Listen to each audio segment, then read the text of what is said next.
Technology, the mother of all inventions, has influenced various aspects of human existence that in numerous difficulties has been brought to the barest level. Travel as a form of communication has been made simple through the invention of the motor car, which can travel several miles in a very short time. Due to various irregularities on the roads like potholes, careless driving, overspeeding, and a host of others, the chances of motor cars getting involved in accidents cannot be overlooked. As such, devices like the seatbelts and airbags have been made. Basically, airbags are meant to serve as security for lives and property in our vehicles.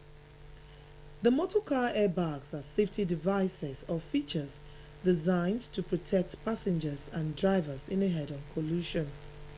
The question begging for an answer, therefore, is how many car buyers take time to check the cars for airbags when they are purchasing one?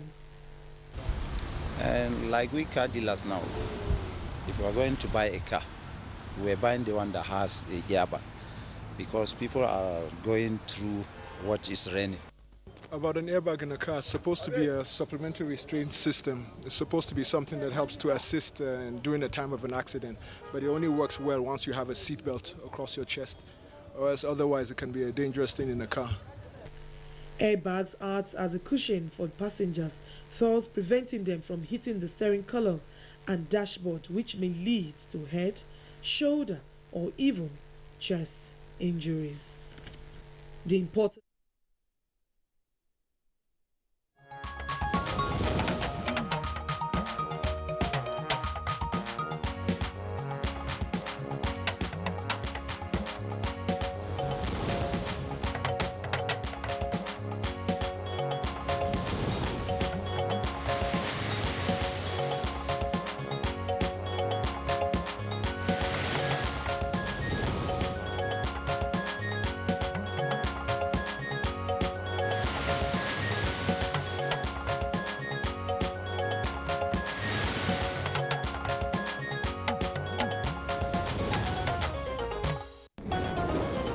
President signs executive orders on the ease of doing business, local content, and timely submission of annual budgetary estimates.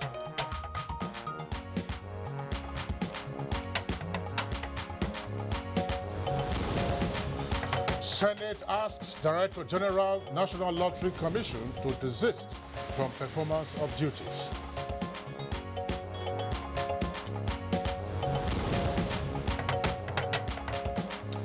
Federal government targets thousands of youth for empowerment under the Graduate Youth Empowerment Scheme.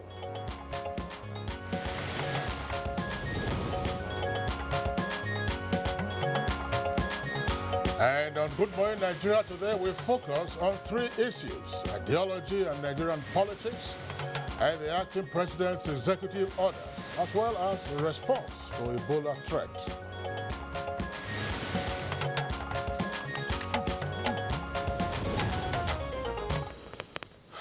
All right, now in politics, theorists say that we don't have permanent friends, but rather permanent interests.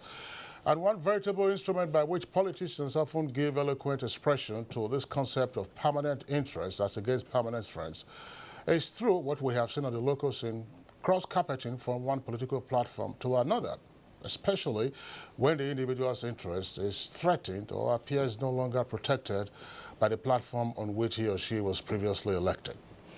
Well, quite right, Kingsley. As a result of over the years, politicians in Nigeria have been seen to be decamping from one political party to another as a tool for expressing dissatisfaction at intra-party levels, but also when they lose party nomination for elective or appointive posts. Now, from the current dispensation since 1999, defection by various categories of politicians in the country has continued, as it were, to confirm their vulnerability to changing platforms, even under somewhat questionable circumstances. Yes, indeed. This development, which political scientists say undermine the people's mandates of a given political platform, has raised a question or raised several questions over the ideological dispositions of Nigerian politicians. Well, on the other hand, politicians in the more advanced countries congregate under a given political party based on ideology, which has been imbibed over the years through their development and adoption of certain convictions in a given environment. Though Section 68(1)G and 1091G of the 1999 Constitution copiously guaranteed the right to decamp in the event of factions or crisis. Unfortunately, many politicians have exploited these constitutional provisions by directly or indirectly precipitating intra-party crisis to pave way for incessant cross-carpeting. Now, well, observers say that this, of course, has not only the capacity of heating up the polity, but also upsetting the entire political configuration with the threats of destabilization of the country's democracy, which is closing in on 18 years. Now, the decamping of politicians to parties other than the platforms on which they were elected is a pointer, observers say, to this threat. Well, for many, let's say this political prostitution has over the years been elevated over and above ideology-driven politics, unlike in the First Republic when the nation's political turf was characterized by principles and discernible ideology-based politics. As a nation works towards deepening its democratic evolution, this development does not make room for stability and flourishing of political ideologies. Now, ideology, of course, could be defined as a set of beliefs and ideas that one can apply in policies and events, and as well, one's moral, political code and worldview. Politicians, and as we indicated earlier, in developed or some other developing countries could easily be identified along their ideological convictions. But why is it difficult to so pigeonhole Nigerians, as it were, Nigerian politicians, and what is responsible for the spate of cross-carpeting that we find in the polity? It's been so, of course, since we came into the Fourth Republic in 1999. These and other questions, of course, will dominate one of the segments of our conversation on ideology and Nigerian politicians. It's on that note that I'd like to welcome you to this edition of Good Morning Nigeria, Africa's largest television network. That's where we're broadcasting from, and it's a live broadcast. My name is Kingsley Osadolo. And I'm Blessing Abu. Thank you for joining us today. It's the last one for the week, and we hope you find it very, very interesting. Well, for other parts of the discussion this morning, aside the issue of ideology and politics, we're also looking at the response to the possible Ebola outbreak and 3 executive orders signed by the acting president, Professor Yemi Osinbajo. We shall also take our complimentary segments, newspaper review, business, sports, as well as foreign and entertainment news. The weather outlook, let's see how warm or how chilly it could be for the rest of today. But right now, rainy night last night in the Federal Capital Territory. It did, and cats and dogs. So still some kind of heat in some areas anyway. That's right, yes. But right now, let's join Olajide Bello for today's news. Good morning to you, Bello. Good morning, Blessing and Kingsley, and welcome to the news. The acting president, Yemi Osinbajo, has signed 3 executive orders that will greatly change some of the ways government businesses are conducted. The executive orders are on how to promote transparency and efficiency to facilitate the ease of doing business, support for local content in public procurement, and timely submission of annual budgetary estimates by all statutory and non-statutory agencies, including companies owned by the federal government. Non-compliance with these orders may attract sanctions. Acting President Yemi Osinbajo is to sign the 2017 budget. A tweet by Laulu Akande, Senior Special Assistant to the Acting President, says, and I quote, "When the time comes, everything is set and he is satisfied. Acting President Yemi Osinbajo will assent the 2017 budget," end of quote. And again, the acting president, Yemi Osinbajo, has enjoined Nigerians to strive towards making the difference in their chosen career to create a better nation. He made a call at a meeting with senior officials of ministries, departments and agencies in Abuja on the ease of doing business in the country. Gideon Ifade reports that the acting president noted that all systems run by the government are meant to facilitate and make the lives of citizens better. Moving on now to the legislature, the Senate has asked the Director General, National Lottery Commission, Adolphus Joe Ekpe, to stop discharging official duties until due process is followed in his appointment. The decision was taken based on other 43 of the Senate rules presented by the Senate leader, Ahmed Lawan. He confirmed that the Director General, following investigation by the Senate, is discharging official duties.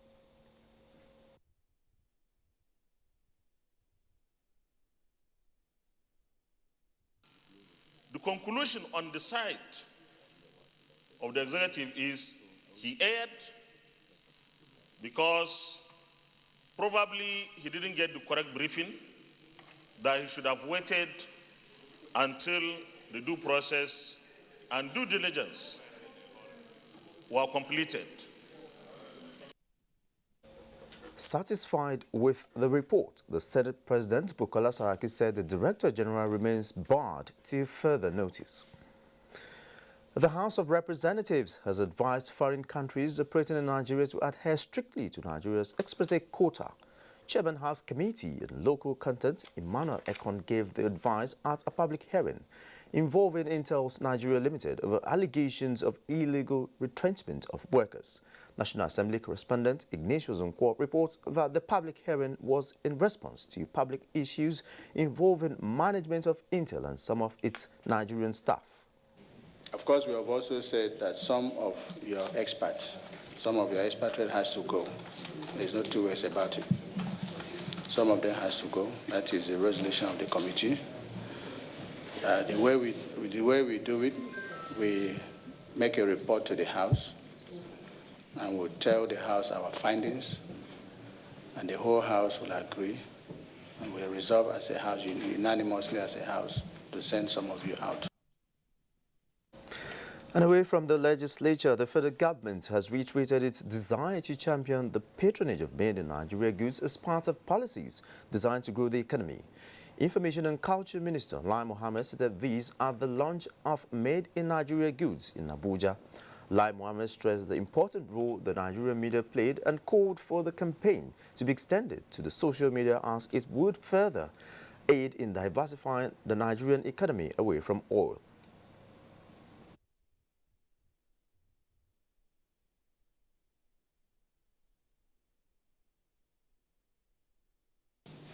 This administration has, in the last 2 years, put in place measures that will ensure that never again will be held hostage by one single commodity. And, of course, industrial growth, production, consuming what you eat and producing what you use is one single philosophy of this government. The whole idea is that, like, we're going to use our industrialization program to ensure that it is easier and cheaper and more attractive to produce the goods here. We have to obviously lead by example. We are working with all the ministries, departments and agencies of government to ensure that we buy more made locally. The federal government says it is targeting thousands of youth for empowerment under the Graduate Youth Empowerment Scheme of the Ministry of Water Resources. Water Resources Minister Suleiman Adamu said these are the launch of the operational guidelines for the scheme. Musbah Dan Wahab reports that under the scheme, the youths are to be trained and empowered through irrigation and aquaculture.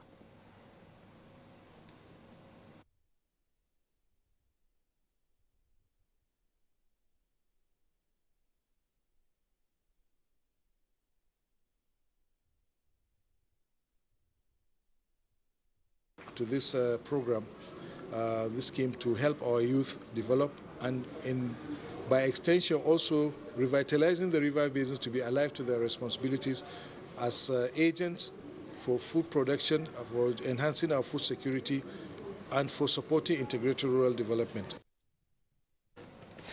Well, that's the news for now. Good Morning Nigeria continues with Kingsley and Blessing after this break. Don't go away.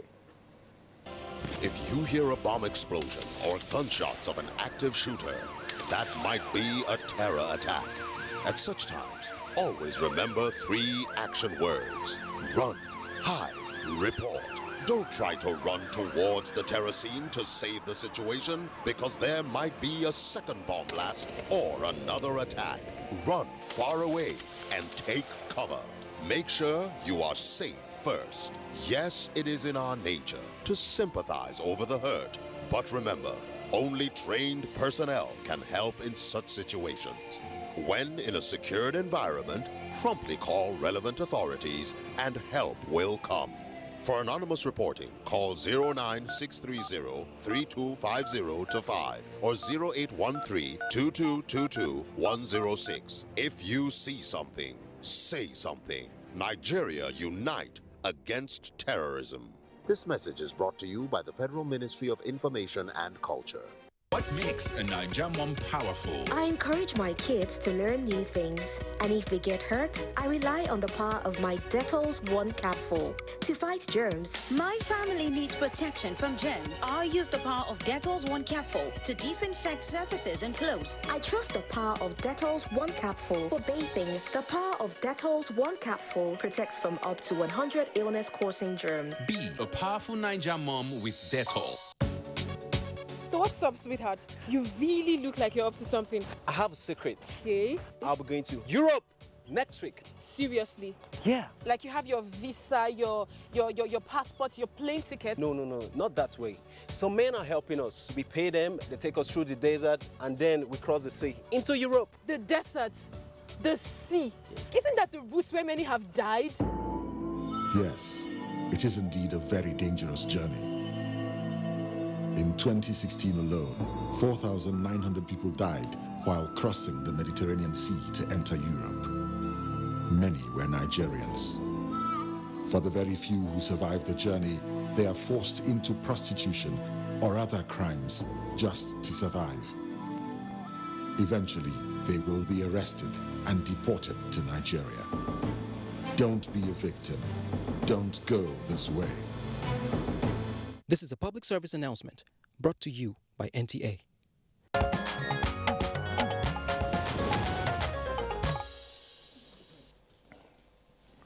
You're watching Good Morning Nigeria, showing live on the network service of the NTA. For the business reports this morning, Nigeria presents economic recovery and growth plan to Islamic Development Bank. And the capital market sustains bullish run. Business news is up next with Leah Katumba Batunde. Nigeria has urged the Islamic Development Bank, ISDB, to do more for her by supporting the implementation of the country's Economic Recovery and Growth Plan, ERGP, and the delivery of signature infrastructure to meet the development aspirations of the country. The call was made by the representative of the Minister of Finance, Kemi Adeosun, to the 42nd annual meeting of the bank. He is the permanent secretary to the Federal Ministry of Finance, Mahmoud Issa Dutse, and made a presentation as Nigeria's governor on the board of the bank during this key business session in Jeddah, Saudi Arabia.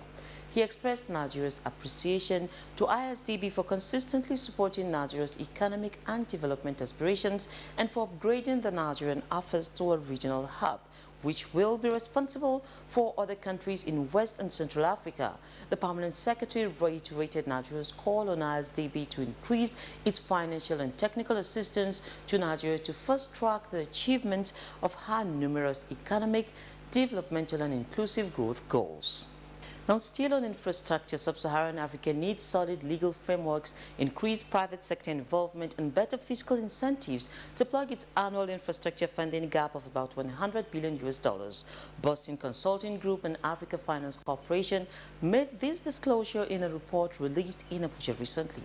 It said financial systems need upgrading to be sound enough for projects, and nations must develop local capital and debt markets that provide lower financing costs. It's the quality of spending, what they're spending it on, etc., etc. So, I mean, we are where we are. You know, countries have gone through this cycle. It looks like we're coming out the other end, and, you know, hopefully a lot of the countries, Nigeria included, but not just Nigeria, are in a far better position to weather this storm. Governments are trying to address deficiencies that limit investment, with 42 of the region's 49 countries enacting laws to provide a regulatory framework for private investment in infrastructure, the report has also shown. Besides these laws, the report suggests countries establish sector-specific standards and regulations, have fiscal incentives and provisions that promote dispute settlements and licensing. Always tend to be individuals that actually know at least enough about the issues at hand to technically be perfectly able to dialogue, negotiate, etc., etc. What we observe many times is more in need is actually clear leadership, and that is not on the technical side, that's more on the social-political side. And you know, that clearness and stability at that level is really very, very important. The World Bank estimates a global investment gap of $1 trillion annually in infrastructure development, and Africa faces sharp challenges in this area. Statistics reveal that 2/3 of Africans have no access to power, and the road access rate in Africa is only 34% compared with 50% in other parts of the developing world. Nations of sub-Saharan Africa lose as much as 2.1% of GDP annually to inadequate infrastructure until it acquires the modern transport system, power generation capacity, and other basic infrastructure that it needs. It will lag behind not only the developed world but other emerging regions as well. Yet the report concludes Africa presents a huge market opportunity. Now, moving on, the Nigerian Stock Exchange sustained gains Thursday as investor confidence remains strong to see the all-share index rise by 0.71%. It ended at 28,101.63 points, and the market capitalization 9.714 trillion naira. 353 million equities were traded by investors valued at 9.162 billion naira in 4,034 deals. Owando, May and Baker and Linkage Assurance gained the most, while C&I Leasing, Law, Union and Rock and Livestock Feeds topped the losers, all in percentage terms. Access Bank led volumes and was followed by Guarantee Trust Bank and Law, Union and Rock. And that is business news for this time. Thank you. My name is Leah Cotton. Babatunde. All right, thank you very much, dear Leah Katun Babatunde, for the business package. And good morning, Nigeria. Next for us, we go to the front pages of some of today's newspapers to take a look at the headlines.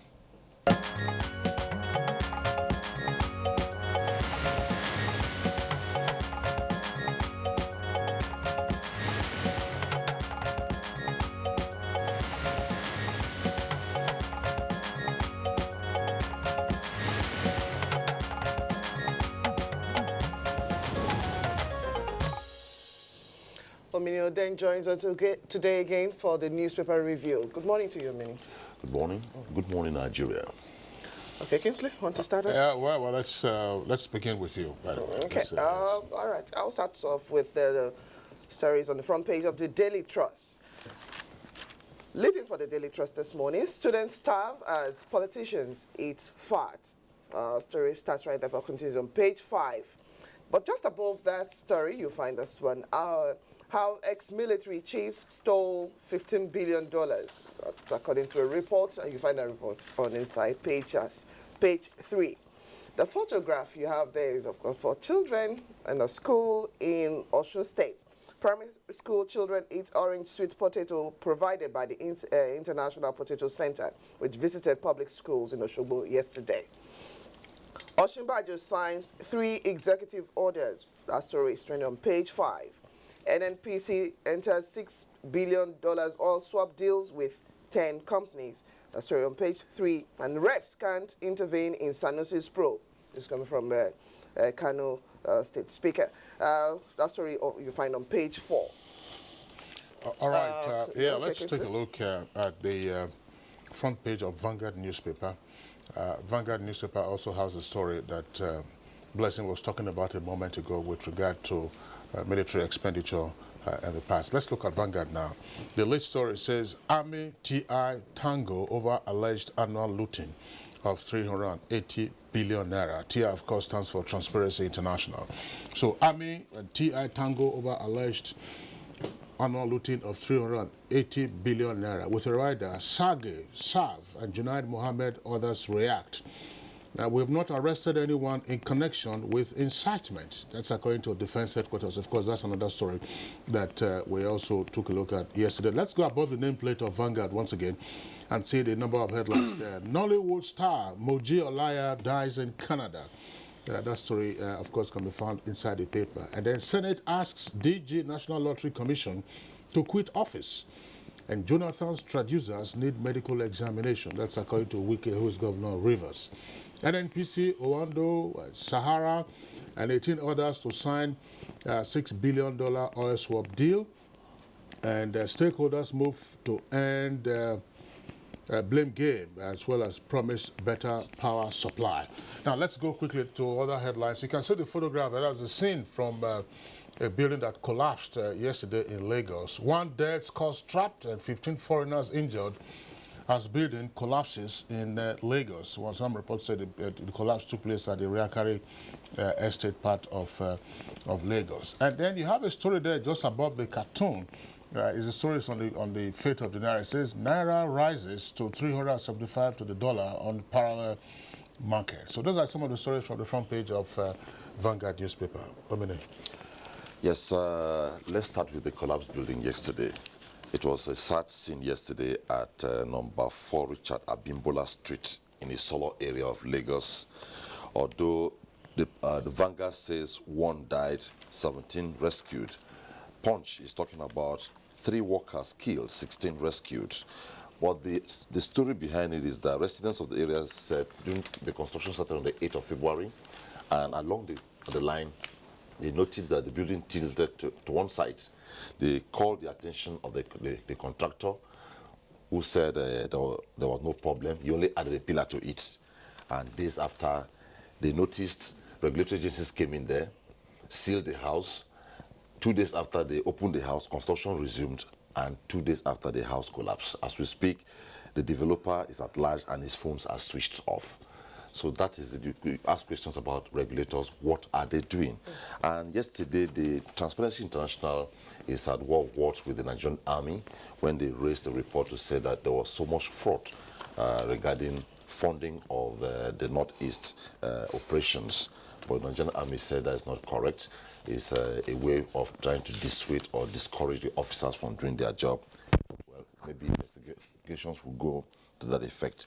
3 executive orders were handed out yesterday by the acting president, tied around the need for timelines to be met on budget submissions, local content, and the ease of doing business in Nigeria. Ultimately, what that order is all about is for people to keep the timelines and ensure that things are done within time. But the most important one is that the need for Nigerians, and there's the emphasis that at public functions henceforth, we must eat and consume what is produced in Nigeria. That is the emphasis ultimately. Then the other one, which is it looks small but big, the Nigeria Civil Security and Civil Defense Corps at Nasarawa State University in Kefi or Lafia intercepted a 21-year-old man by name Liman while searching for candidates to go in for exam hall with locally made pistol loaded with 2 rounds of ammunition. Yeah, that story is on the front page of the Daily Sun. He said it was given by a friend to hold. And the question is, what are you going to an exam hall with such to fire the questions. Well, that's the story found on the front page of the Daily Sun. The leading for the Daily Sun, Joint Admission Matriculation Board candidate arrested with gun. Man in possession of locally made gun, 2 rounds of live ammunition in examination hall, like I've pointed out already. It probably requires some protection. Not just protection, examination as well. Probably psychiatrist. Exactly. You don't need a gun to get to an examination. All right. Still on the front page of the Daily Sun, the photograph there, you have a Comptroller, Nigerian Immigration Service, Zamfara combined, Mr. Apollos Usman Ono, that's the one in cap, parading some suspected illegal immigrants at the command's headquarters in Gusau yesterday. Other stories, Senate bars Buhari's appointee from office, with the rider furious over DG's assumption of office before confirmation. I think we're already taking on that story. Recession, what federal government didn't do right. This is coming from Soludo. You find that story on page 8. DSS and DDC under probe. With the rider, National Assembly investigates lopsided recruitment and fund use. Yeah, that's the story. That's it's also the lead on the front page of the Nigerian Pilot. It says alleged lopsided recruitment, Senate probes DSS. Details of that story can be found on page 5. Above that, humanitarian crisis hits Taraba IDP camps. That's on page 5. And then you also have other stories that we have read from other publications. You know, they're also there. But just at the foot of the front page of the Nigerian Pilot, said Nigeria set to launch Africa's first nano satellite. That story can be found on page 6. Well, Omini, that's the much, of course, that we can take in the newspaper review segment. We'd like to thank you for being with us. It's a Friday. Yeah, that's why we're thanking you. We hope you enjoy your weekend. Thank you so much. Yes. All right, so that does it for our newspaper review. We're taking a short break now. When we return, don't forget we have 3 items for conversation: Nigeria's response to the outbreak of Ebola in DRC, and then we'll also be looking at ease of doing business and 2 other executive orders signed by the acting president, plus ideology and Nigerian politicians. We'll take a short break now.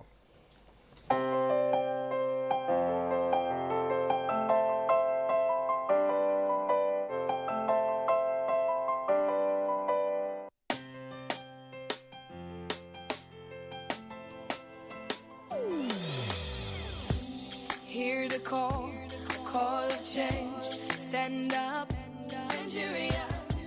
Change is here and it's going to stay. Change begins with you. Oh yeah, make we go. Go to so let the change begin from within. Look at you, Ogerola.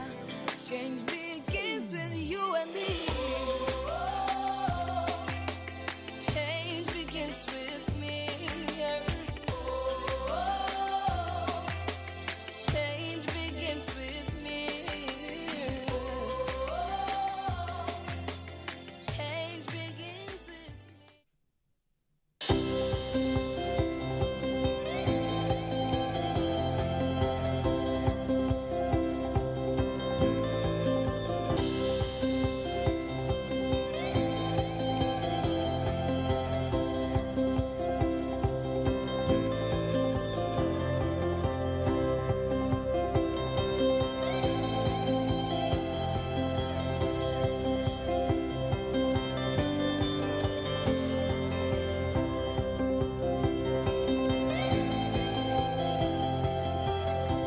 It is with joy that I've received Our Excellency's gifts. I want to say that may God continue to bless and reward her. And so, on behalf of Garki Hospital, we are grateful.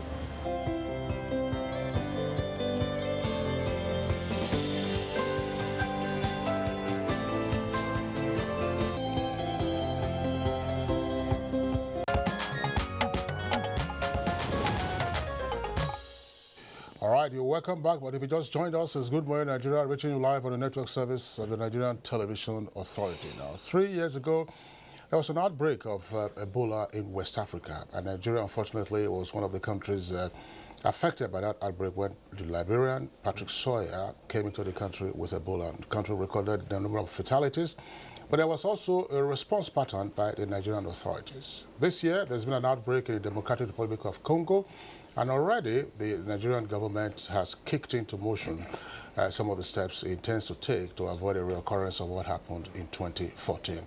Before we get on with our conversation, here's a backgrounder by our correspondent Ahmed Ambali. One case of Ebola is an emergency. These are the words of Peter Pio, who co-discovered the virus in the DRC in the 1970s.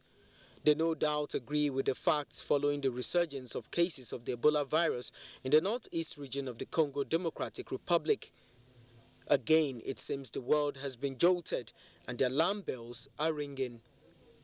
In swift response, the federal government has stepped up efforts to secure Nigeria's major gateways, including the Nnamdi Azikiwe International Airport and the Murtala Mohammed International Airport.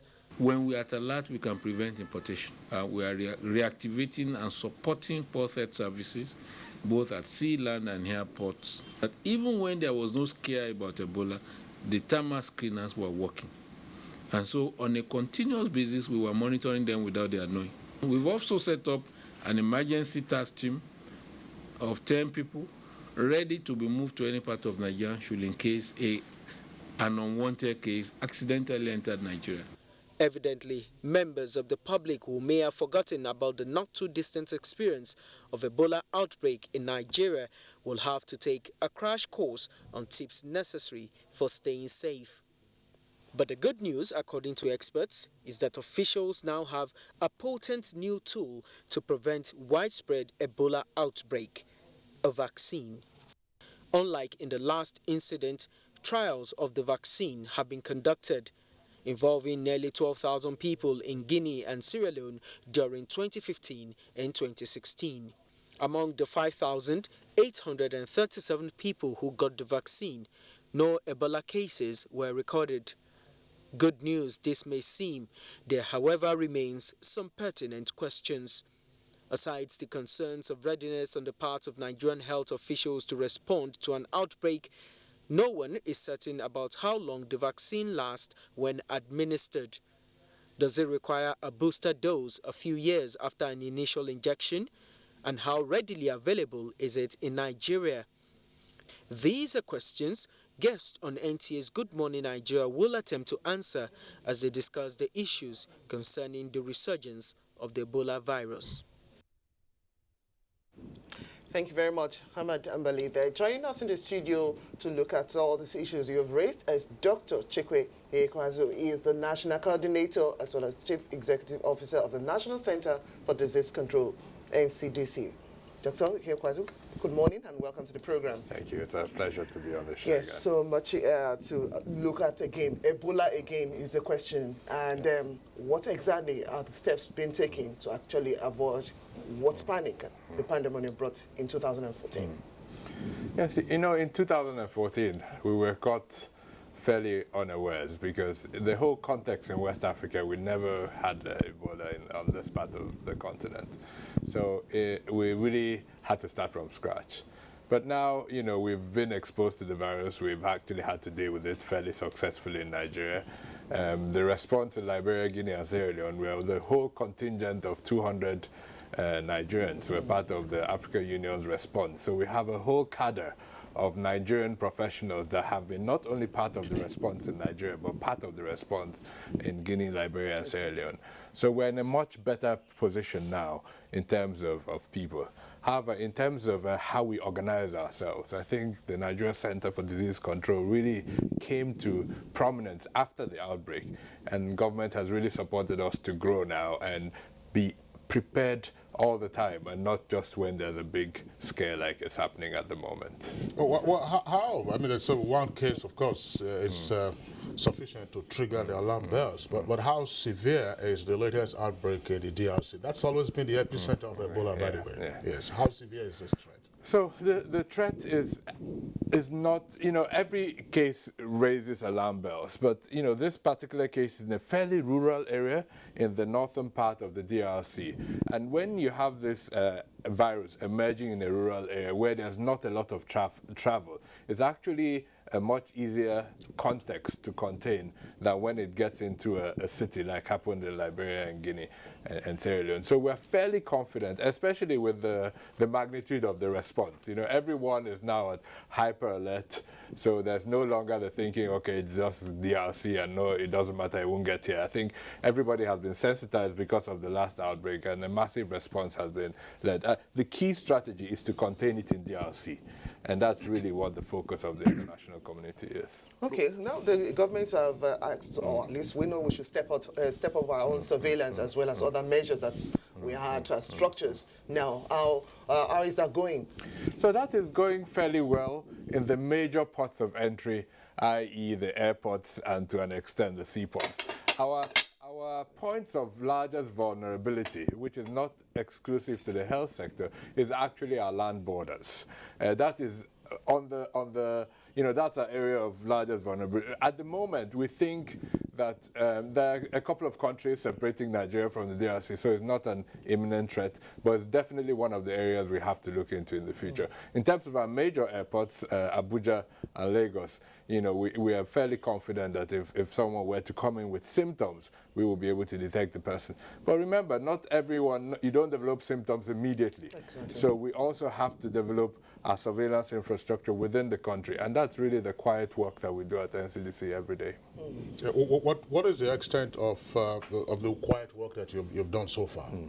So the quiet work, I refer to developing a laboratory infrastructure. So if there was to be a case, or we suspect to be a case, we need to know these are the 5 physicians, first responders that can go, have the expertise to go and manage that case, collect the sample. We need to know exactly what lab we can take that case to for the diagnosis to be made, because it's not as the test can be done in any lab across the country. So we have identified a team of first responders, we have identified the laboratory, so those things are in place, and we're now working to retrain and re-exercise so that everyone that's in that initial loop knows exactly what to do if we were to be called at 5 a.m. in the morning that there's a possible case of Ebola.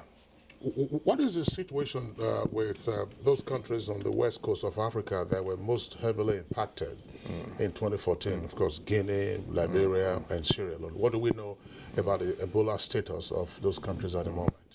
You see, they have not only developed themselves, but also received a lot of support. Recently, there was a cluster of an unknown disease in Liberia. They very quickly ruled out Ebola. So they had the capacity to at least look for it and rule that out. I think they're on hyper alert. The issue with this virus, which keeps all of us a little bit on our toes, is that no one really knows where it will emerge again. And that's why, you know, with things like meningitis, we kind of know that this is around the season it will come. There's a defined meningitis belt. With Ebola, it's the uncertainty of where it will emerge that really keeps all of us on our toes. Sporadic as well. Exactly. All right. Well, just as to have been put on alert, let's hope every other thing too is high there to actually keep up the tempo. Yes, we will. Just before we sign him off, the issue of the vaccine, where are we on that? Is any vaccine available for use in Nigeria, or is it any vaccine available for the general population? So the vaccine, the trials happened at the very end of the last outbreak. So this is the first time if it will be used, because there are a few conditions that have to be met for it to be used in an outbreak situation. So we don't have any vaccines in Nigeria, but we are confident that if we were to have a case, the vaccine will become available through the international mechanisms. Okay, so once again, what are the precautions? What are the things that we should watch out, Nigerians should watch out for, just, you know, to be sure that there's proper reporting? I think there are 2 critical measures. One is for healthcare workers to continue to insist on universal precautions, to use those gloves whenever they see a case. There's no case that comes with Ebola written on its forehead. The other critical message is to test before you treat. Once you have a case of fever, go to a hospital, get a diagnosis. The era of self-medication is really over. It's only by making the diagnosis, or sometimes just ruling out malaria, so that we can look for the other things, that we can find Ebola and do the right things appropriately. All right. Dr. Chikwe Iekwazu, National Coordinator, CEO, National Center for Disease Control, and NCDC. Thank you very much for coming on to reassure Nigerians over what you're doing with the Ebola situation. Thank you. This is Good Morning Nigeria. We'll go on a break now. When we return, we'll take a look at the next topic, taking a look at ideology and Nigerian politics. Admission forms for the 2017-2018 academic session of NTA Television College JAWS into its diploma programs are now on sale. The diploma programs are in film and TV production, broadcast journalism, and TV engineering technology. Applicants are required to have at least 5 credits, including English language and mathematics at SSC, NECO, or GCO levels in not more than 1 sitting. Application forms can be obtained from the TV College Refi JAWS or at any NTA zonal centers nationwide on payment of a no-refundable fee of 7,500 naira in bank draft in favor of NTA Television College. Completed application forms should be returned to the office of the Academic Secretary, NTA Television College, or the Center of Purchase on or before 28th of July 2017. For further inquiries, please call 0806 980 9807 or 0703 660 7155. NTA Television College, training you to be the best you can be. TV Guide magazine is out with fabulous Fab Funke Akindele Bello, aka Jennifer, adorning the cover. She opens a secret not known even to her family. Find out the secret.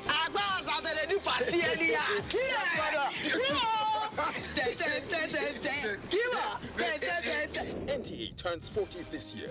The challenges, the emerging trends in broadcasting, and the way forward. Weekend Dealer 2. Meet the team behind the biggest deal on NTA. Is food still the way to a man's heart? If not, what else? This edition is hot and juicy. Meet your star faces on screen.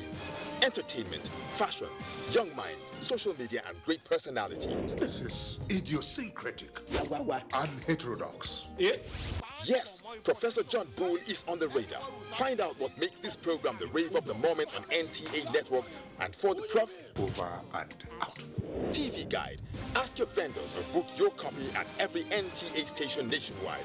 TV Guide, still your indispensable companion.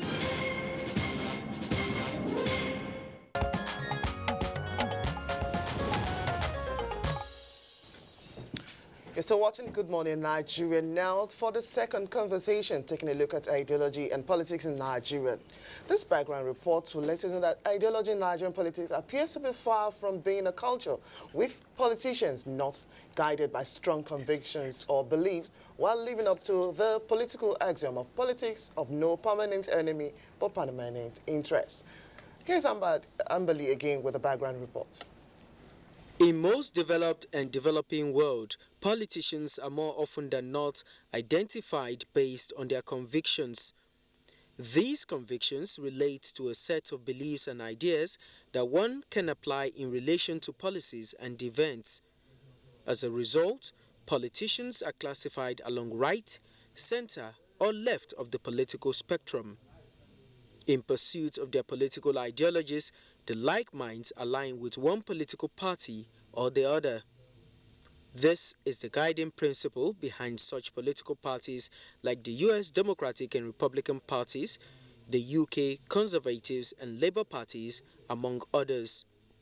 It is this ideological stand of politicians that makes it easy for voters in a democracy to freely exercise their voting rights in the election of representatives who govern them. However, the operation of political parties in the emergent political experiments vis-à-vis the adoption and pursuance of political ideologies, especially in developing countries, has raised more questions than answers.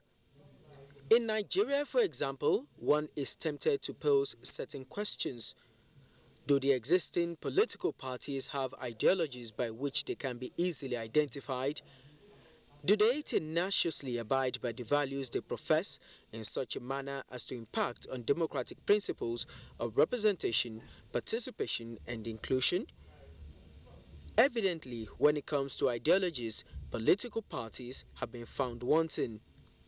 In the political lexicon, leftist or rightist or even center ideologies have gradually been edged out of Nigeria's political equation.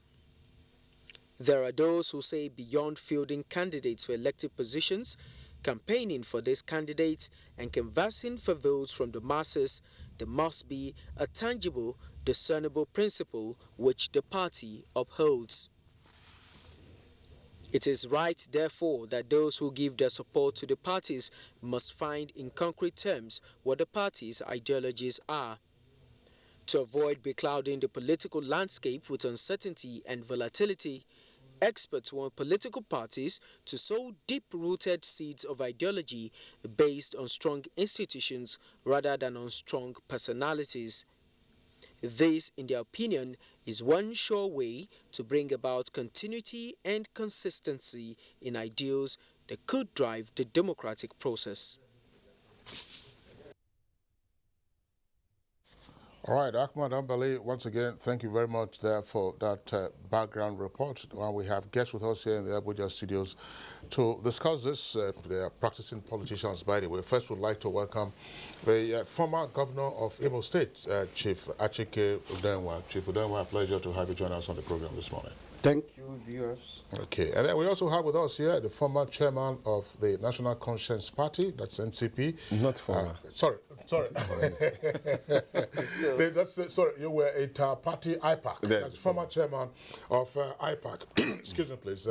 Former chairman of IPAC and incumbent chair of NCP. That's Malam Yunusa Tanko. Thank you very much. A pleasure to have you join us on the program. And then, of course, another familiar guest on Good Morning Nigeria. That's Kayode Ajulo. He's a legal practitioner and formerly National Secretary of the Labour Party. Kayode Ajulo, a pleasure to have you join us on the program. Okay. Well, gentlemen, let's begin this conversation. I mean, by the country is inching towards the 18th anniversary of the Fourth Republic.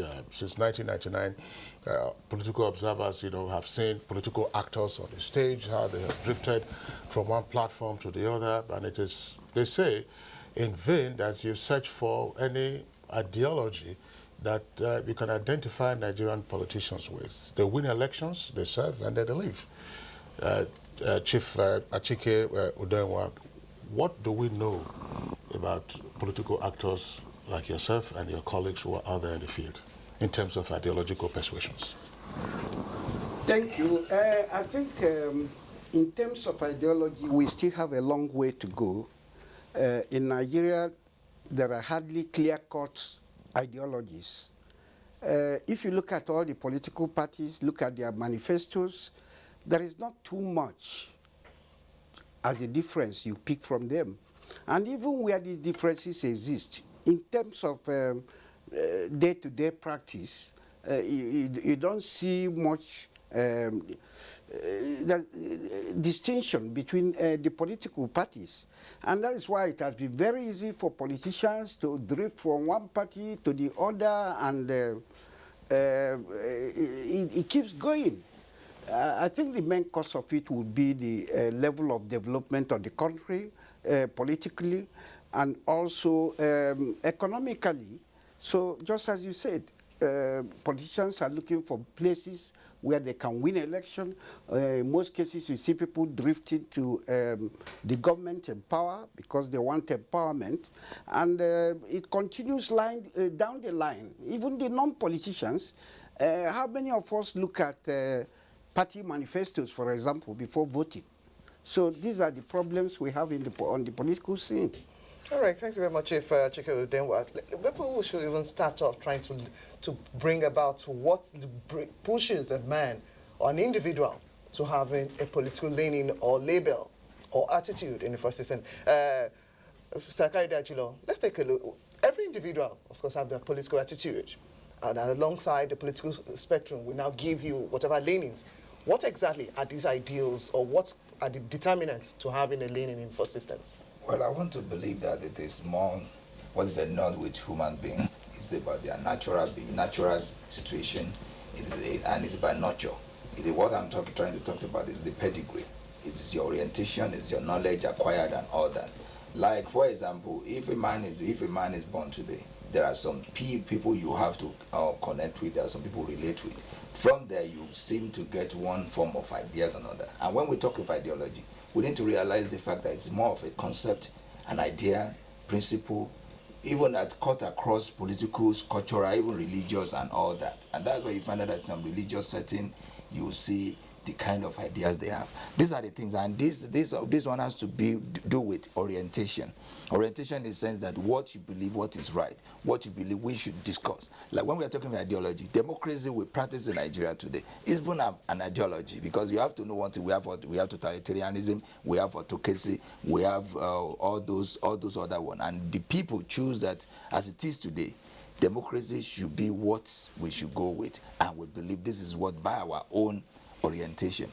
However, but when you looked at it from the political parties, you find out that, like what His Excellency rightly stated this morning, you find out that when we want to talk of political ideology, this is what is stipulated in their constitution or manifestos. Fine, if you pick any of Nigerian political party constitution or manifestos, you will see a well-written, clear-cut, so sweet ideologies. They will tell you want to do this, you want to do that. But the question is, when you now go to the field, when they want to put that one into being, did they practice that? Nothing.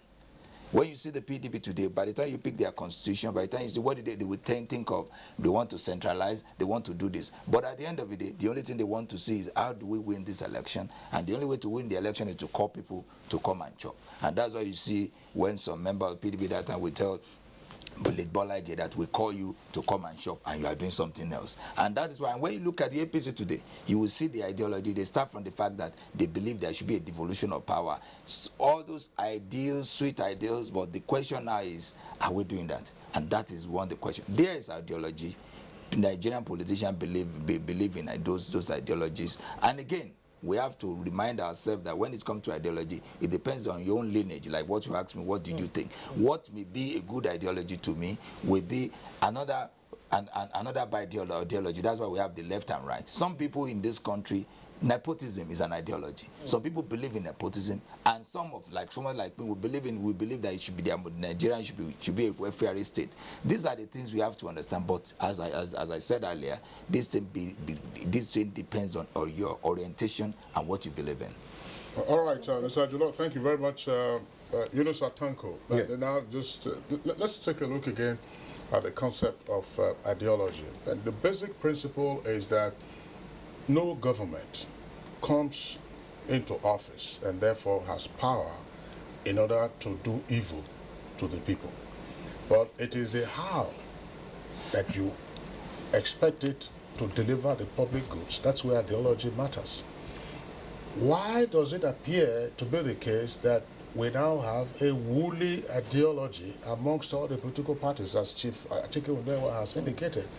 There is no difference between the 6 and half a dozen that we find around. You know, that's the hopping from one platform to another, the mechanism for achieving it. Everybody's talking about PPP, everybody's talking about big government, everybody's also talking about, getting the private sector in. Others will say, listen, we're going to raise taxes, we're going to lower taxes. You have those ideological differences. Parties leaning towards the rich and others leaning towards the poor. But in Nigeria, it's woolly. Why are we faced with this versus what we saw in the First Republic? Let me make reference to some of the research I made. According to Wikipedia, it tries to define what party ideology is. It says it's a set of ideals, principle, doctrine, a myth, a symbol associated with a group. In this context, political party. It's also said that it is a cultural blueprint that is associated with that political party, so that when it sells its idea, that is its selling point.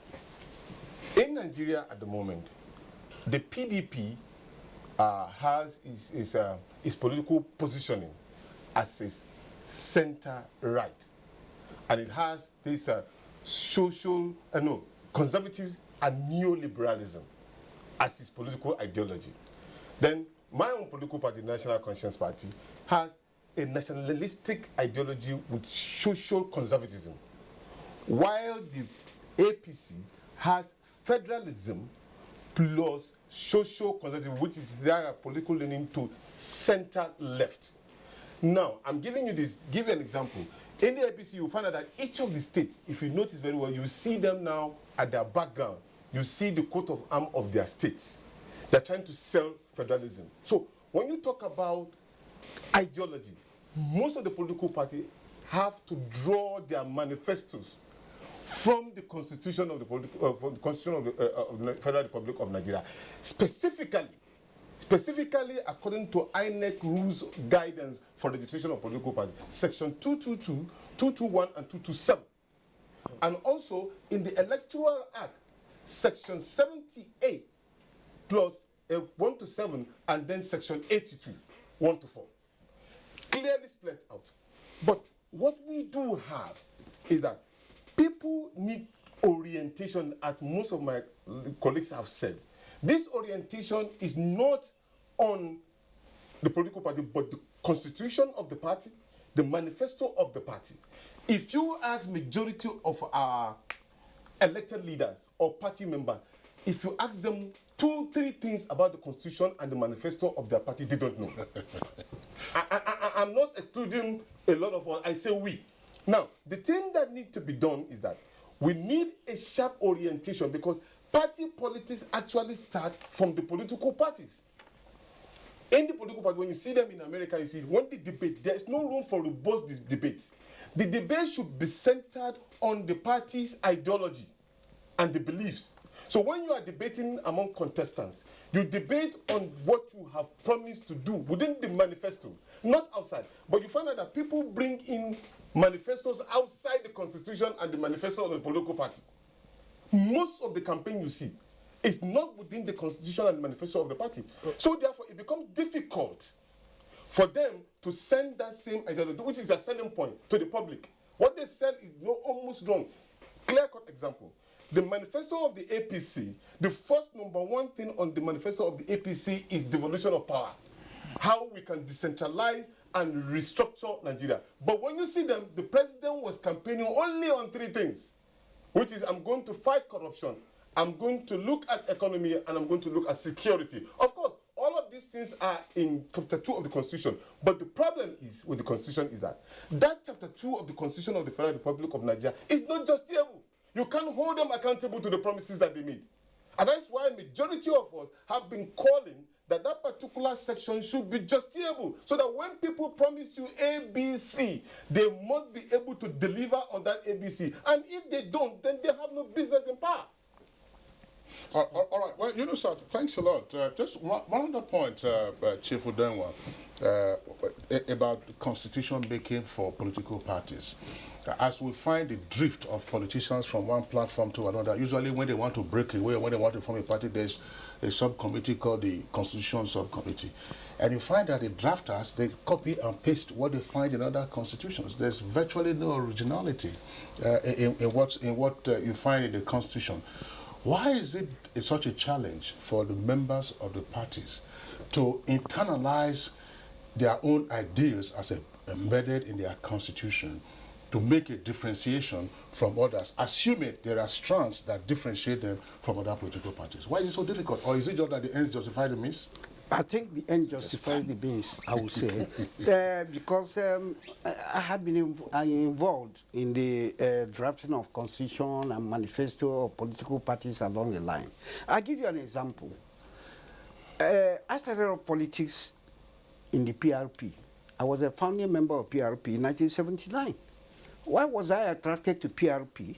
I was attracted because of the person and ideology of a man that's Alhaji Aminu Kanu. But besides Kanu and Kaduna at the time, we were no other place. We could not win an election. Even especially down the south, you couldn't win election. Now, when you're talking about manifestos and the constitution, you see, it's just like a marketing company. You must market what the consumer wants. So in Nigeria, you have a problem. How many of the voters ever look at anybody's manifesto or constitution? Nobody is interested. It's either he's voting for you because you are his brother, or you come from the same area, or you worship in the same church, or, you know, other extraneous things. So this makes it difficult for political ideology to really take root in Nigeria. No matter how beautiful we write up constitutions and manifestos, but will the ultimate consumer, who is the voter, will he care?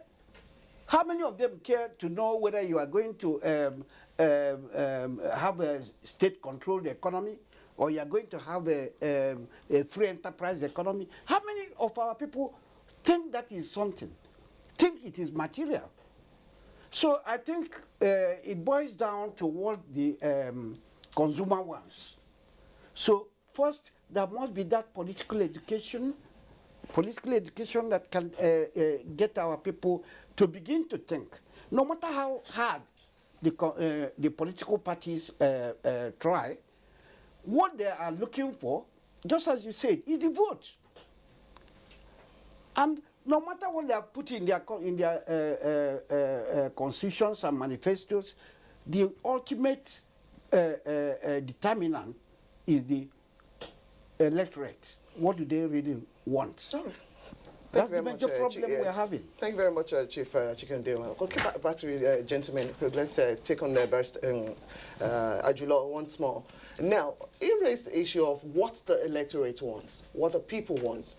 Going back, Kingsley made the example of the First Republic. There were agitations, of course, those years for a new nation called Nigeria, and there was that common front to fight the colonialists and all other areas of interest. But what we are then, there was a common front.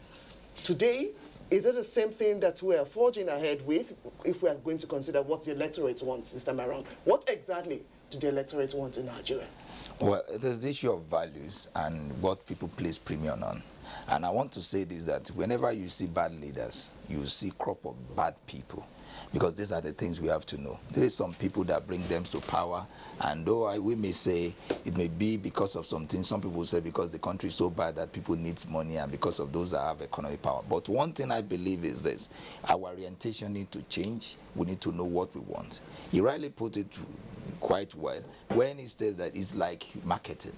Today, if you really want to go to any of these private schools, you need to pick their prospectus. You see all the nice things. They will show you fine beds and everything. But by the time you should go back to the place, what is on ground, you'll be surprised what it is. So it is more.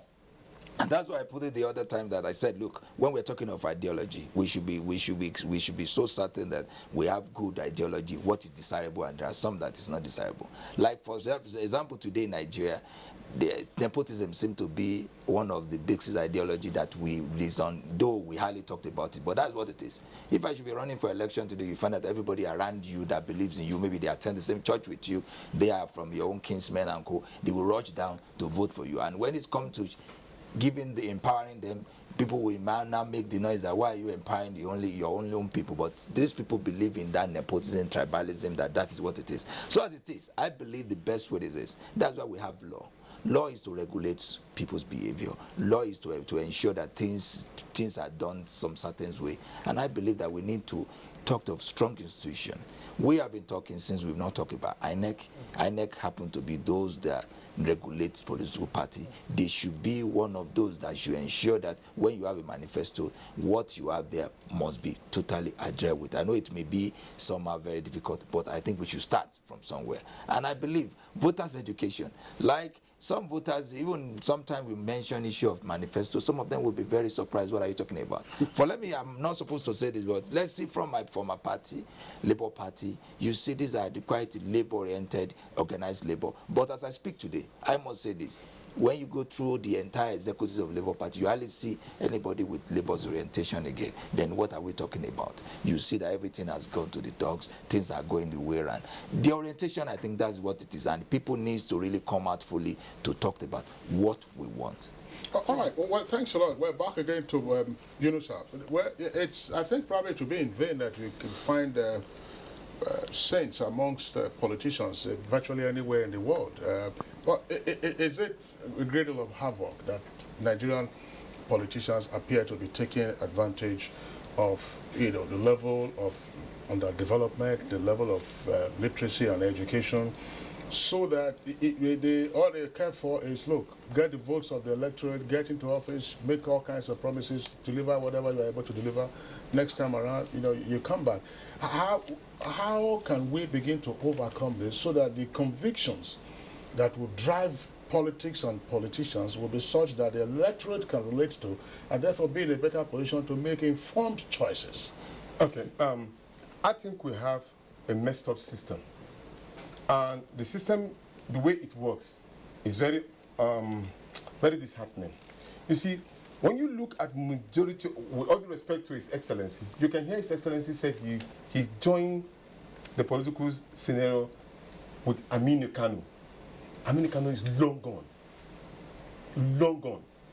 That makes him a very old politician with a lot of ideals. But the ideas now that are there now, what did we prepare for people like His Excellency now to retire comfortably, where he will not need him to come back into the political scenario. The truth about it is that most of our older politicians, there is no system that has provided a retirement benefit for them that will make them comfortable to know that the system is working. There's a need for a generational change, where the younger generation within 50 and below will be in charge, at least from 18 years old to 25 to 50.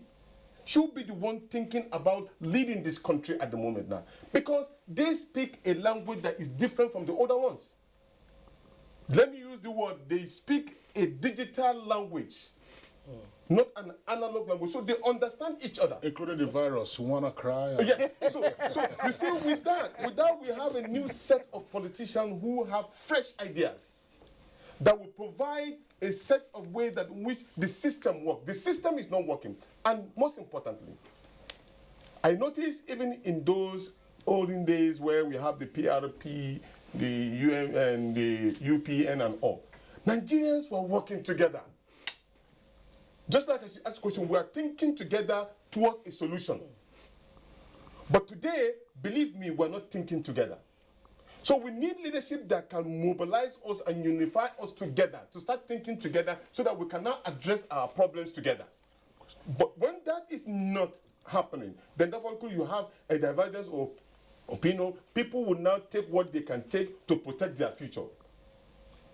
Even as a civil servant, have you ever seen a civil servant who has retired?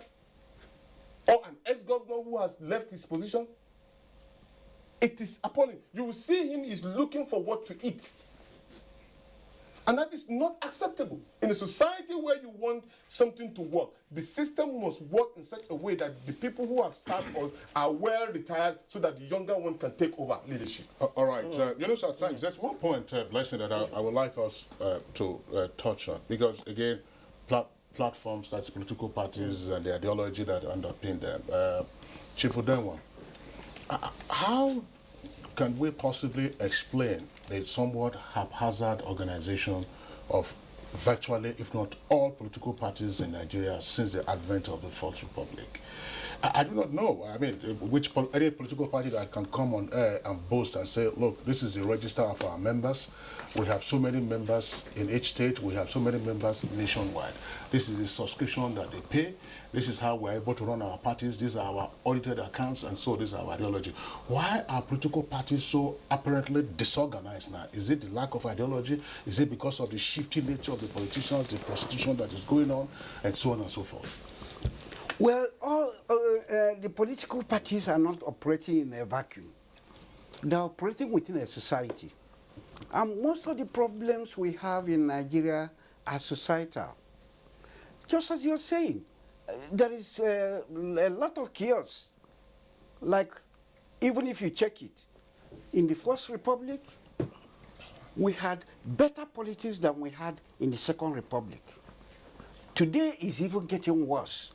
So my good friend, my colleague who is talking about the younger generation, yes, the older generation would like to retire, but we have to see a responsible younger generation. We haven't seen a responsible younger generation. Chief Ajeke, could it have been a disconnect between what the older generation were bringing on to actually pass on to the younger generation that's causing this discordant tune that seems not to be coming together? No. It is not exactly that. The major problem we have, I still say, is societal. The politicians are not made from heaven. The politicians come from our society. Now, you find out the type of society we had in the 60s, in the 70s, are not the same society we have today. What kind of society do we have today that is feeling this aspect of... Yeah, the society we have today is more of a end justifies the means. Yes. Nobody asks you how you have made it. You must make it. And it's affecting our politics equally because it's the same people who are entering into politics. Get rich very quick. That's why we don't even have confidence in the younger generation. Well, Chief, I think there well, of course, we're all familiar with this, and a number of our viewers, so the socialization process. I mean, you socialize your younger ones, so this is a failure, this is a class failure, a failure of all of us, the older generation. But, Kayode Ajolo, why are political parties apparently in a chaotic state of organization, or disorganization, if you wish? Well, we have to agree on one certain thing, that our political party, they are reflection of the society. When there is the value has already fallen to a point that some of us, even the criminals, they are even the one raising alarm that the value are already fallen, then you know that we're having problem. This is so clear that we need the orientation. I think that's what it is. And apart from orientation, our institution need to work. Yesterday I was going through I was doing some research, and I came across one of the first definition of Negroes, be black people. And one of what I read is that Negroes happen to be those who they deliberately like to violate laws and orders.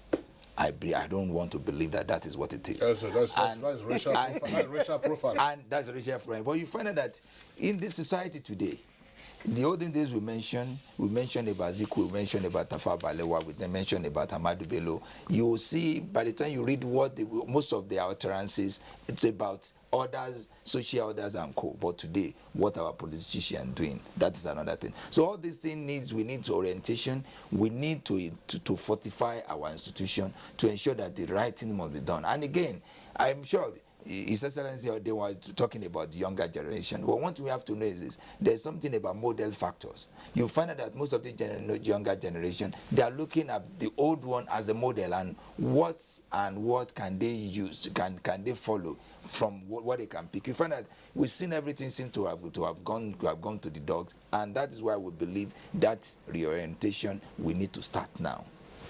Well, you know, sir, you would like to make your comment on this? Because, I mean, that's the level of disorganization that we find in the parties. Examine, for instance, one clear manifestation of this: party indiscipline. Okay. Why is it so difficult for political parties to discipline their members, and then those members remain within the party, and then they imbibe the lessons of the discipline and then grow with the party? You discipline Mr. A, moves to platform B, you discipline him in there, he moves to platform C, and everybody's hailing him. Why? Really, before I go into your question, I would just like to touch on this issue. There's a race in sport they call relay race. Relay race is when you run and then you pass the baton to the next person. So the question is this: our older generation, how many batons have they passed to the younger generation? It's a food for thought. But I can assure you, sir, the younger generation are determined. Whether we have not been able to identify among them as successor, we are ready to pay for our own mistakes. We will contest elections. The younger generation will be out in mass to place our own position and demand for this particular baton shift and change in baton. We will run a relay race. With ideals and principles and difference. Ideological stand. Yes. Strong enough to build strong institutions. Of course, definitely. We have those particular guiding principles that will guide us. Then to answer your question, sir, you see, the politics that we play today are these politics of godfatherism. Somebody who owns the political party, one single person will own the political party, he'll be dictating to the political party. The political party are not being owned by the political members in terms of payments of membership dues, memorabilia, and all ownership by the popularity of the political party. So all this internal issue of discipline, is it possible? Let me not mention name. Is it possible for people to discipline their own financier? Is it very easy? It's not. Majority of the political parties are owned by bourgeoisies who have held the political party in jugular. The plutocrats. Yes, even if they are making errors, you will find a way that they cannot discipline them. So are individuals greater than this party? No, but because they own the apparatus of the party, they determine who become who in the political party. So it becomes difficult. Yeah, Kayode, your take on this. When you have a plutocracy, that's what it means. That is very briefly. We said one thing. The unfortunately, because of Nigerian economic situation, everything boils down to who have it, and they have always control the whole lever of governance, even the party. Today, like what is it? Let me take a cue that one don't need to mention some people. There are some people, they call themselves national leader, and you see within few times now, they've committed many things that you think you need to heed them anti-party, but you find out that you cannot, because these are the people that hold the live wire of the party, and everything boils down to this issue of economy and all those things, and the end justify the means, and that's why it's so very difficult. And maybe I don't want to be conceptual about this, and when we have to be pragmatic.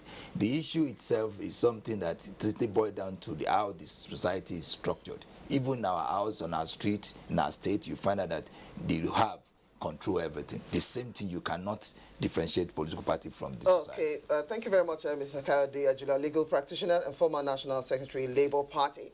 You could say that I'm the only female here, so we have another guest coming on who's going to share more ideas on other things that we have not touched on. Thank you very much for joining us on the program. This is Good Morning Nigeria. We'll take a break, and when we return, we'll continue with the conversation, taking a look at politics and ideology in Nigeria. The struggle for independence had been a long and tough one. Our founding fathers and compatriots sacrificed their comfort and even shed their blood. We cannot at this point in history afford to spirit away their sacrifices for immediate but temporary gains of today. Let us emphasize what unites and not what divides us. Working for the unity of purpose with a stronger vision for a better tomorrow. NTA. Growing with the nation. Together, no matter where you come from, no matter your religion, we are one. Let's live together. Let's stop fighting each other.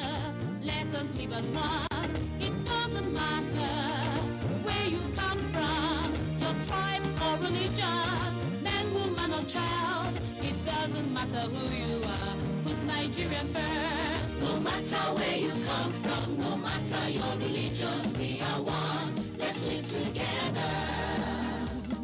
How can we develop when we're always in crisis? Families have become refugees in their country. No matter our differences, show some understanding. No matter where you come from, no matter your religion, we are one. Let's live together.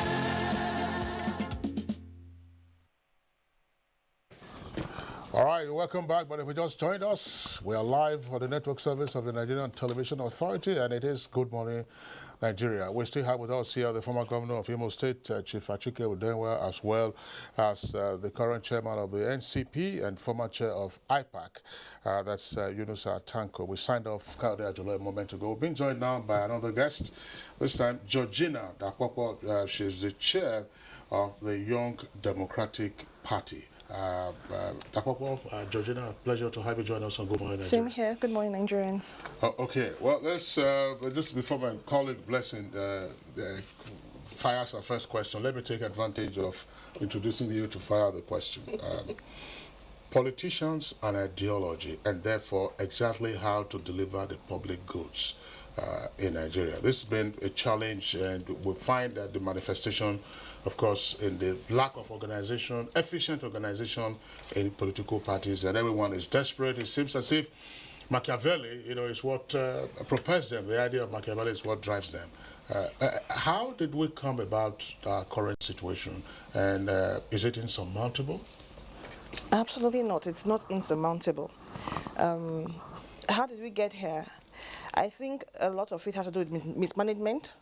We had leaders that weren't concerned about the national interest. It was more about what they can get for themselves and for their families and how they can reach themselves. That's what I see. And you can't continue like this and expect things to go on well.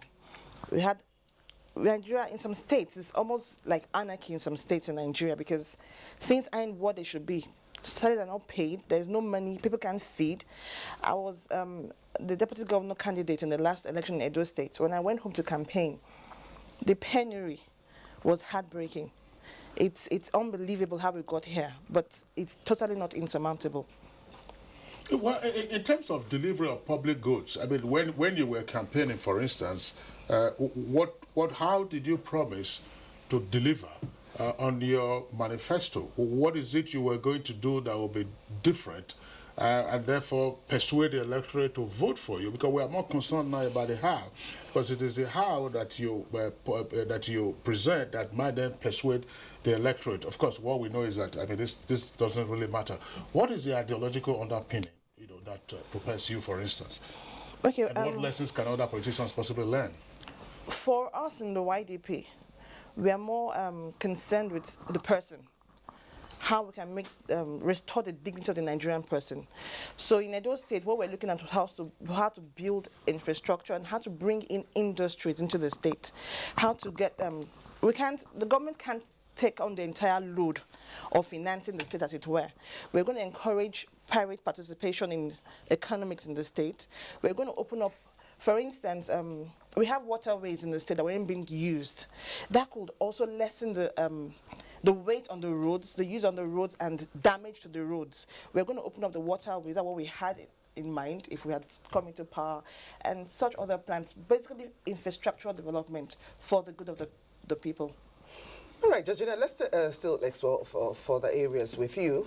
I'm particularly glad your party is a young democratic party that shows that at least young people are ready to take on aspects of leadership at whatever level that they found themselves. UNICEF Tanko made mention of what they are intending to do more. Chief Achike Udewa also pointed out, okay, they've not seen those ideals or those things that will actually say, okay, young people, you could actually take over. That is why people like them will still stay back and still be sure that you are on the right track. What exactly are young people trying to do today? I know the campaign of not too young to rule or to be elected. We are seeing the drive across Europe and other parts of the world. Yes. What exactly is the average young mind in Nigeria supposed to do from now on? We want our old, with all due respect, Your Excellency, we want them to sit back. While we have them here, we need their knowledge. We want them to sit back and just observe and guide us, as it were. Give us the opportunity. There is no parent who will want his 40-year-old, who expects his 40-year-old son to still continue crawling. He expects him to make mistakes and correct those mistakes.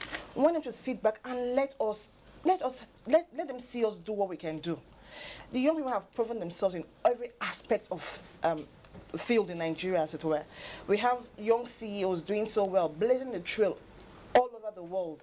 Nigerians. We have Aldo Makori, we have the young ones taking over, getting admission into Ivy League colleges in America. What kind of ideas are they projecting? We want to see things. We want to see Nigeria great. Basically, we want to streamline the federal civil service. We want to have hands-on. We want to do hands-on, build the economy with a hands-on experience we've gathered from our private enterprise. YDP is of young professionals. We've all had successes. We want to bring that into governance. We want to bring the digital world as it were, into governance. YDP is built on corporate social practices. Is that a strong reason or a strong leaning to actually have as an ideology? We are more like leftists. What we want is to make men social welfare, as it were, provide social welfare for the citizens of Nigeria. Well, let me throw this in here. I mean, we all saw what happened after the collapse of communism in 1989. You know, Berlin Wall fell, the Soviet Union disintegrated, Warsaw Pact also followed up. In other words, the bipolar world, following the collapse of the bipolar world, did that in any way impact on eventually what we saw in Nigeria? Because the little to the left, little to the right that Babangida tried to introduce, obviously was fluid. In other words, UNICEF, is there a sense in which the alteration of global ideology tended also to have impacted Nigerian politicians, but that they have not on their own, Nigerian politicians have not on their own grown an ideology suited to either a unipolar world or how to best govern the country? You know, you learn politics internationally, but you practice it locally. Locally, yes. In our context, even a child that is born today can clearly, if he can speak, can clearly tell you the problem of Nigeria. So in other words, virtually everybody knows the problem of the country. But the problem is, how do we find solution to this particular problem? I'll give you an example of what's happening. The Constitution of the Federal Republic of Nigeria directed principles of state policy, which of course all the political parties draw their manifestos from. The thing is this: you may see similarities in our manifesto, but the issue is that the debate that is absent within the political party. To give you an example of, say, okay, let's even assume that both Party A and Party B believe in housing for the Nigerian people. The question is within the party, if all of us are campaigning, it could have been that, okay, fine, I am saying that I'm going to build houses for the Nigerian people based on the manifesto of our political party with bricks or with just blocks. And it will cost me A, B, C, D, and I can deliver at what particular time. I'm being specific. I'm issue-based. I'm not talking about your personal interest and all. Now, you can now tell me or tell our electorate that I am building homes with woods, which I can easily obtain from the large reserve that we have in the forest. It will cost me so and so. So there's a clear difference between myself and you. So now it is now left for the electorate to choose among them which is much appreciable and acceptable to them. These are the basics that we need to have. Once that is done, we cannot transfer it to the larger society where the general election will take place. And so also, they too have their own different, other political parties have. So all these things need to be put in place. So we will now face issues. But with that particular international issues as regard to socialism and capitalism and all of those ones, how well does it work in the context of Nigeria? These are the major questions. So we need to really go back to the drawing board, advising most of the political parties to have internal orientation. That internal orientation is what we're talking about. Yes, the parties themselves are disorganized. No. You see, I have given you the reason why majority of them are disorganized. Yes. You can see now, majority of the political parties are being handled by either the governors or state assembly members who are using state resources to finance their political parties. All right, we'll come to that, Chief Odenwa. Now, let's have this view. Moving forward, because elections, of course, are around the corner. It's second year into this administration here. Now, you could take a cue from the point that you just raised, but where do we begin to pinpoint our prominence, such that even when people want to even defect, due to whatever wranglings or whatever it is that you want to make them move, what exactly do we need to be doing differently so at least to actually have that strength in the democracy we have today? Yeah, I want to touch a point he raised. First and foremost, the global issue you were talking about. Now, you can see that even on the global level, political parties, the ideologies are coming closer together. It wasn't the question of extreme left, extreme right. It's no more that. If you go to China, for example, you will see, why is China doing well? China is doing so well because they brought the communist discipline into capitalism. I happened to have visited Germany shortly after the breaking of the wall in 1990-91. I was in Germany. Even inside Berlin itself, you will see the difference. You don't need to be told. You don't need to go too far. In Berlin, you will see where was the West and where was the East. The East was so dilapidated. And if you went right inside the East, I went as far as Dresden, you will see it. So today, ideology in the world is even closing up. It's closing up. It's no more the extreme thing we used to know. Now, in Nigeria, the problem I will still continue to say is that in Nigeria, we don't even know what is ideology. Now, can the political parties, especially the younger ones, now we're talking of YDP, can they talk about their manifesto and stick to it? If they know that bringing in fresh things, bring out your manifesto, stick to that manifesto, it will take a long time to market. You market it over time. Maybe the younger ones who are now in the digital world will be able to pick faster. But who has that patience? Yeah, that's who has that patience? It is a question of, we want to win election today, and then if nobody accepts our manifesto, we join the other people where we can win election. That's the problem. Chief, part of what UNICEF used to illustrate is to say housing, for instance. I mean, depending on the leaning of the political parties and therefore their candidates, because the candidates run on the platforms of political parties, they will say, look, the financing often is key. Some others will say, look, we're going to have to borrow so that the future generations are indebted for us to have our houses. Others will say, no, we have state resources, we have earnings coming from oil at the moment. Instead of building more health centers, we're going to build houses. Another person will say, no, we need more health centers rather than, rather than houses. That's where you have a debate. Okay, we're going to have to raise taxes. People are not, people at the lower rung will pay more taxes, and then you have that kind of yin and yang. But let's take our reactions now from our viewers who have sent in their tweets. Innocent Yalwa James. Ideology in Nigerian politics is basically inclined to do or die. Selfish interests without the nation or people they represent at heart. From Victor Oyisoma said, for example, I left my former party when the party tried to suspend me for not voting for their preferred governor candidate.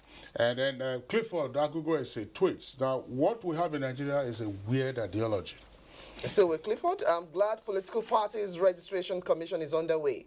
It will separate the political sheep from the political goats. Sunday Suleiman tweets, the political ideology in Nigeria is simple. Get all power with little or no opposition. Duke Agono, a sound ideology must be devoid of region, religion, and others, but focus on processes and goals. These we don't have in our politics. Victor Ajonye tweets, now associating the current crop of politicians with ideologies like wearing agbada on an Oyibo baby. It looks nice, but you know it's not his.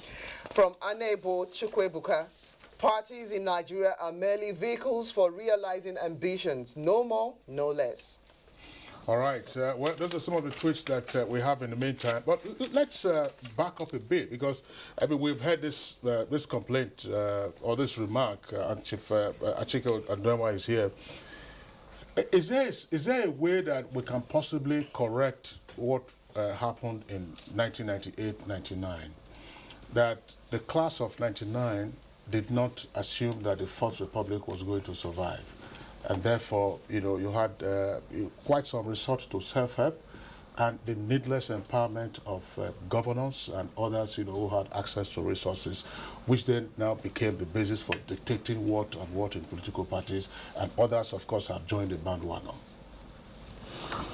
Well, you're talking of a class I belong to. That is the 1999. I became a governor in 1999. But I can tell you that that class was made up of good politicians. And that class was made up of people who actually went out to work, if you compare it with what is happening today. You can see in 1998-99, first and foremost, we were very eager to get the military out of the way. And when the military got out of the way, we had to rebuild the institutions that we are no longer existing under the military regime. We had a long spell of military regime. It took a lot to rebuild these institutions, even to talk about a legislature, to talk about the judiciary, getting the judiciary to be what it should be. It took time before we were able to get the institutions of government working. Like the INEC you are talking about. Like, look at it. Look at all the institutions. EFCC was created in year 2000. There was nothing like that before. So a lot of foundation building took place at the time. My only problem is the way things are going now. I am telling you, I'm so afraid the way things are going now. The younger generation, I'm sorry to say, has not given us that encouragement to show that things are to improve. They are more educated than we are. They're in the digital world. We weren't in the digital world. There are many things we expect from them. But instead, you see governance sinking on a daily basis. Governance is sinking. That's what gives us the discouragement we're having now. All right, what other disenchantments would you see? Georgina, let's see other building blocks, or perhaps a need to rejig what we have already. What constraints do we see here, and what do you think we could actually do? There's been a call for restructuring of the nation. In YDP, we support that as well. There's a need for us to have a proper federating system in Nigeria, where every state, because competition brings development, where every state is able to do their own thing, their own way, and we should stop coming to Abuja with a plate and asking for monies to run our states. We need to think of ways to get the state to be viable, to get internally generated revenue in our states. That for us is a priority. That is very important. And then we need to work on our moral structure and find a way to unite our diversity, use it for our advantage. Nigeria has never been so polarized as it was in the last election, along the lines of ethnicity and religion. I often say if a Yoruba man is dissected, which part of him is Yoruba? We are all Nigerians. We need to find a way to bring that together. Like you said earlier, we need to find a candidate that can unite Nigeria, because in unity is where we can get development. All right, Georgina Dapopo, Chair of the Young Democratic Party, I would like to thank you for your contributions to our discussion this morning. Thank you for having me. We also would like to thank our friend Yunusa Tanko, Chair of NCP, National Conscience Party. Thanks a lot for your insights. Thank you very much. As well as the former governor of Imo State, Chief Achike Odenwa. Thanks a lot for your contribution. Thanks a lot. All right, it's Good Morning Nigeria. We'll take a short break now. When we return, we'll be taking on our third topic for discussion today, looking briefly at the executive orders signed yesterday by Acting President Professor Yemi Osinbajo. The struggle for independence had been a long and tough one. Our founding fathers and compatriots sacrificed their comfort and even shed their blood. We cannot at this point in history afford to spirit away their sacrifices for immediate but temporary gains of today. Let us emphasize what unites and not what divides us. Working for the unity of purpose with a stronger vision for a better tomorrow. NTA, growing with the nation. Together, no matter where you come from, no matter your religion, we are one. Let's live together. Let's stop fighting each other.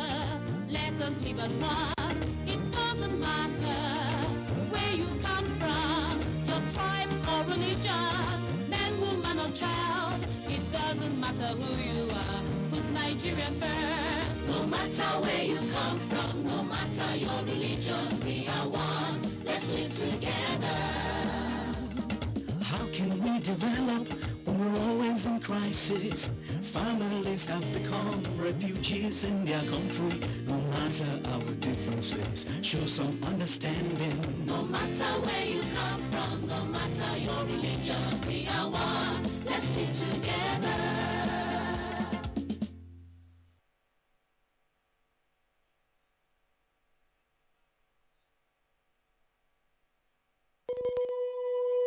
The struggle for independence had been a long and tough one.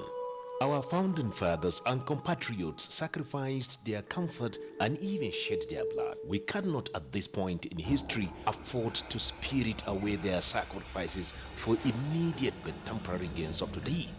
Let us emphasize what unites and not what divides us. Working for the unity of purpose with a stronger vision for a better tomorrow. NTA, growing with the nation. Together, no matter where you come from, no matter your religion, we are one. Let's live together. Let's stop fighting each other. Let us live as one. It doesn't matter where you come from, your tribe or religion, man, woman or child. It doesn't matter who you are. Put Nigeria first. No matter where you come from, no matter your religion, we are one. Let's live together.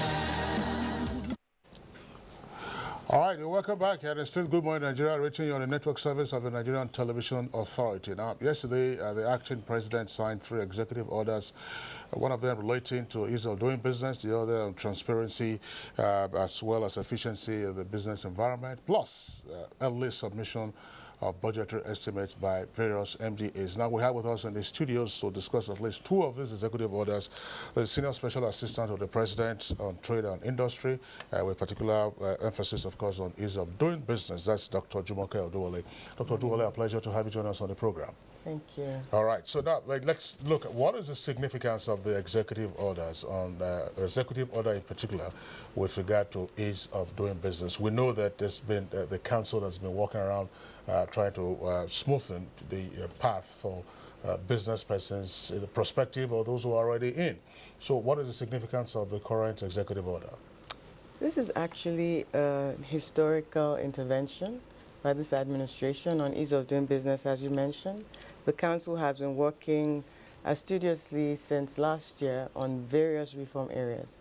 In April, we completed a 60-day national action plan. We had earmarked some quick fixes that we felt we could tackle just immediately without any other legislative intervention or anything like that. And we also have a medium to long-term steps of reforms. Now, it's one thing to have directives and to know that the council has issued, ministers have issued, heads of agencies have issued, but drilling it down to the customer-facing officers, public and civil servants, what they get, what Nigerians get when they go to offices, public offices, we needed to have a directive that would operationalize our reforms in a tangible manner. Okay, well, still taking a look at that in the area of transparency and efficiency in business, which is not a very easy thing to do, actually. But so how will this order facilitate what you need to be done? So practically, we have said all regulations should be posted on websites. We started this actually in October with a few of the agencies, but all agencies now have to update their websites, have to have the information clearly displayed in their premises. So between October and today, how has the response been? It's been good with the particular agencies that we started with. We started with immigration. If you check the immigration website, you check the customs website, if you go to their offices, missions abroad. But we needed a catalyst to take it, to scale it. Yes, and to drive it down, to make it mandatory. It's only fair that all public and civil servants know what the expectations are and, of course, the consequences. I was wondering, the executive order, how does this tally with or come into tension with the steps already being taken by the National Assembly, in particular the Senate? The Senate has identified a slew of legislation that they say, look, these are impediments to ease of doing business, and therefore they are in need of reform. And in fact, they held a roundtable on all of this. They have identified where those gaps are. So how does this gel with that, or how does it come into conflict with it? Correct. The Senate last year had a roundtable on ease of doing business. They have the NASBA. They've been working with the Section of Business Law, Nigerian Bar Association, identified a number of bills, like you said, that are priority for the business climate. We have been working hand in hand with the Senate and the National and the entire House of Assembly, really, to make sure that we're working in tandem. What we did was we had an extended Presidential Enabling Business Environment meeting in February. And at that meeting, the leadership of the National Assembly, the Senate President and the Speaker of the House were in attendance. And there we agreed that 2 bills would be passed in the 60-day intervention. They've gone quite far with that. There was a bit of a delay because they were busy with the budget. But we're actually racing towards the finish line to having those 2 passed. But we've been working very closely together since last year on a number of bills, on the competition bill, on the credit bureau bill, on the National Collateral Registry bill, and a host of others. Okay, let's have you throw more light on the aspect of local content in public procurement. That's another order signed by the 40% of public procurement and by MDAs of specified items are reserved for made in Nigerian product. At least yesterday or 2 days ago, we had this made in Nigeria product launch. And yesterday. So how is this going to work with what we have already? So this is a culmination. What Nigerians are seeing now is a culmination of quite a long time of work. We've been working on these things from last year, and this is now the sort of unveiling. We have reviewed the economy extensively, and we all know the importance of stimulating our local production. So what you see in that order are specific interventions targeted at specific sectors to galvanize momentum. Is 40% not low? 40%, you see, we're balancing a number of things. We're also trying to gradually build up capacity. We had an extensive meeting. Local capacity. Yes, local capacity, because you don't want to insist on 80% and then it causes a price spike because there's not enough supply. So we're balancing, and gradually, it's not cast in stone, it's up for review. Members of the meeting yesterday, we had a consultative session, the final one before issuing these. We're really up for taking some of them up to 80%, like why not, 60%. And we weighed it, we said, let's start with this. People have said, okay, the price of rice is going up, neighboring countries are buying our grain. This is even digressing from these in particular. But there are different schools of thought on how we should move. But what we've said is that it's a good problem. Having over-demand or a stronger demand for locally produced goods is a good problem to have, and it would encourage production, which is what we want. So, who monitors compliance with local content purchase? The directive is clear that all MDAs have to give a report to the minister, and the minister himself has to report to the council. All right. Yes. Now, let's back up a bit and go back to ease of doing business, drilling it down, actually. Okay. Now, it's all businesses are not conducted with the federal government. We know we have had on this program discussions of the kind of challenges that business persons face from local governments and state governments. So what is the complementary role of the subnational governments in this whole attempt at, easing the business environment in the country? Interestingly, since last year, we've been working specifically with Lagos and Kano state governments because they're actually ranked by the World Bank. We're working through their processes and making sure that we're in tandem, especially construction permits, registration of property, and taxes, areas like that. But we're actually starting an intervention with all subnationals, all state governments, and the Federal Capital Territory. Because again, the World Bank is ranking all states next year. Well, we just feel at a time like this, when internally generated revenue is paramount, we need to have them investment ready. So it's in our own enlightened self-interest to work with states to make sure that the reforms that we're actually implementing at a federal level are in tandem. What specifically will you be targeting in terms of subnational government response to the federal government initiative on ease of doing business? So we already work quite closely. In fact, a lot of the presentations had already been made to NEC, to the governors, as far back as last year. So they know, and they're already making reforms. You have Kaduna State, Ogun State. Several states have already started reforms in this area. There are a number of indicators that actually cut across federal and state. So in the area of paying taxes, in the area of starting a business, you have different levies, different fees, different procedures. Some are completely domiciled with state governments. So if you don't work in partnership, you see, the thing that is peculiar about this particular ease of doing business intervention is that it's completely collaborative. The federal government is working very closely with the National Assembly and coming to the judiciary, because there's some things on enforcing contracts, minority protection. That's coming up in the later part of this year. Go ahead, I'm going to ask a question about minority protection. You talk very fast, both of you. We're also working with state governments, like I mentioned before. We're working with the private sector. We're working with chambers of commerce, a lot of organized private sector. It's one economy. So you can't afford to be in silos. I think that is the thing that has hurt Nigeria most in the past.